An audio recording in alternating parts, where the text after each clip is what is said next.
Hello everyone, hope you're doing well. Today we are having a look at a pack which was added to War Thunder as Update Fire and Ice came out, and it is of course the AH-64A Apache pack. This pack contains just an AH-64A with a Greek livery on it, and it is $50, and you also get 2000 GE and premium account for 15 days. If you want to pick this up, make sure to use my partner link so you can get a discount on the purchase of 3%, and also it helps out the channel.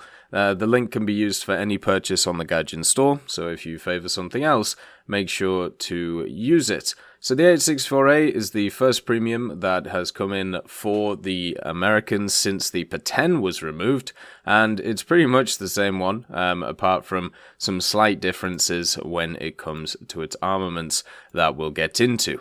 It's definitely an interesting vehicle, and if you are looking to actually grind out the American tech tree but don't want to just slog it through the standard tech tree vehicles, this is definitely a decent pickup for that reason.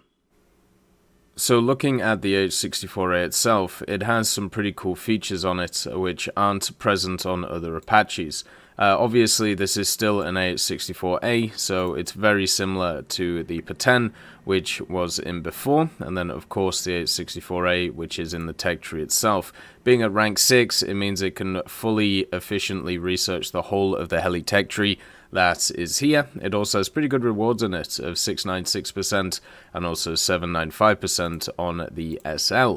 PvE being added as well means that grinding through these things is a little bit easier, which is generally not too bad. But it's a pretty standard AH-64A. You know, the T700G 701 engines. It obviously has the gunner and the pilot with all the bells and whistles that you'd want access to, and of course you get all of this stuff for free. The modifications are fully there once you buy the vehicle. It has access to the IRCM and also the thermals, which is quite nice, and of course the AIM-9Ls on top of the AIM-92 Stingers. Obviously the Stingers recently haven't been doing so well, so the AIM-9Ls are the way forward. You also have access to Hellfires, so you can bring them along if you want to. You can bring along 16 in total if you feel like it. Hellfires, of course, are those ones which generally don't do too well. They have a few issues when it comes to the game, I think it's fair to say. You can also see that you can bring either 2 AIM-9Ls or you can bring 4 Stingers along with the 16 Hellfires. So I think generally people go for the Stingers just because you can bring more of them, along with, of course, the Hellfires. So yeah, the Hellfires have their issues. It's the main armament on this thing, but the Hellfires are the main armament on many of these different things. It gets 30 flares and shafts, so not a ton, but enough to be useful in. And it also gets access to the APKWS-2, the M282. Now these are, of course, rockets. You can see that they're classed as missiles. Basically, the way that these work is they are rockets that you fire, but they guide via laser onto the target. So they're technically not missiles, but they are. They act very much like them when it comes to the game. It's very confusing. The main problem, though, is they don't really have a lot of pen. Their main general way of looking at them is they give you longer launch range, so maybe they're a little bit more useful in that regard, but I feel like you're still just going to want to do the Hellfires anyway. Maybe at the start of a battle, or maybe during the battle if you don't have enough SP for these things, maybe you pick these up.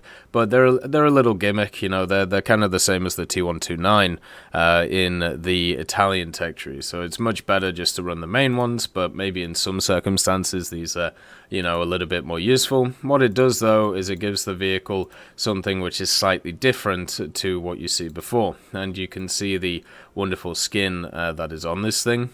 So if you are interested, make sure to pick shake it up. It'll be better for grinding through the American tech tree with to get to those last very good vehicles, the D and of course the H1Z, if you want to bring them in. America has a lot of very good CAS vehicles right now. You don't see too many people using American helicopters, but I feel like they're still good. Like they're not terrible. There's just better vehicles and other tech trees that people prefer. But as a lineup, especially at 10.7, with stuff like the HSTVL and things like that, I think a vehicle like this can work really well. As always, I hope you have a wonderful day, and I'll see you next time. I'd like to thank Forge, Siegebreak, Carrion Crow, Nicholas Richardson, Elove Goat, Pyman, Winter Scientist, Merciless Reaper, Orange Tail, Teddy, Daniel Stanton, Moxie, B. Young, and also Sem Arslan, Wilkski, Uncle Bean, Derek R., Bareen, Lafouche, and Samuel Slick for supporting the channel.